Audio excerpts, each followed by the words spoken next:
non nécessaire cette nuit. Et la fin du phénomène est prévue pour demain matin. Vous retrouvez toutes les prévisions météo à la fin de ce journal.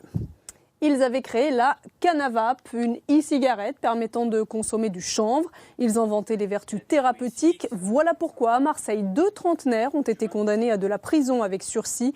Les 2 jeunes gens vont faire appel et s'étonnent de cette décision. Pauline Guigou, Sylvie Garat. Voici Canavape, une vapoteuse à base de chanvre. En 2014, Sébastien Baguery et un associé se lancent dans sa production, une première en Europe. Une initiative qui inquiète le ministère de la Santé. L'affaire est portée au tribunal. Les 2 associés sont condamnés à 18 mois de prison avec sursis et 10 000 € d'amende pour commercialisation d'un médicament sans autorisation. Dans toutes les communications qu'on a pu faire, même notamment lors de la conférence de presse nationale qui a été faite à Paris, la première chose qu'on a bien expliqué à tous les journalistes, c'est que ce n'était pas un joint électronique d'une part, et que ce n'était pas un médicament. Mais ce produit a des vertus relaxantes grâce au CBD, la molécule du chanvre.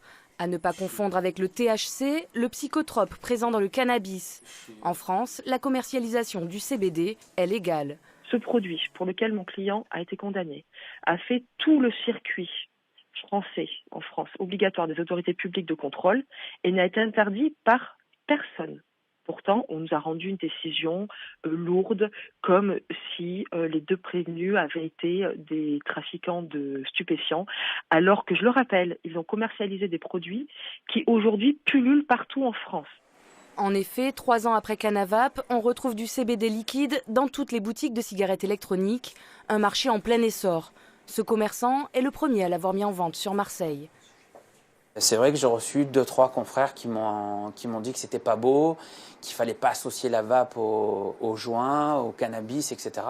Donc je me suis défendu en me disant que c'était pas du joint, que c'était pas du cannabis, qu'il n'y avait pas d'effet euphorisant, que c'était juste des effets relaxants. J'ai jamais communiqué en disant que c'était un joint électronique. C'est relaxant. Et aujourd'hui, ces confrères ? Ils en vendent tous. Les 2 entrepreneurs ont liquidé leur société suite au procès et évaluent leurs pertes à plusieurs millions d'euros. Ils ont décidé de faire appel du jugement. Autre condamnation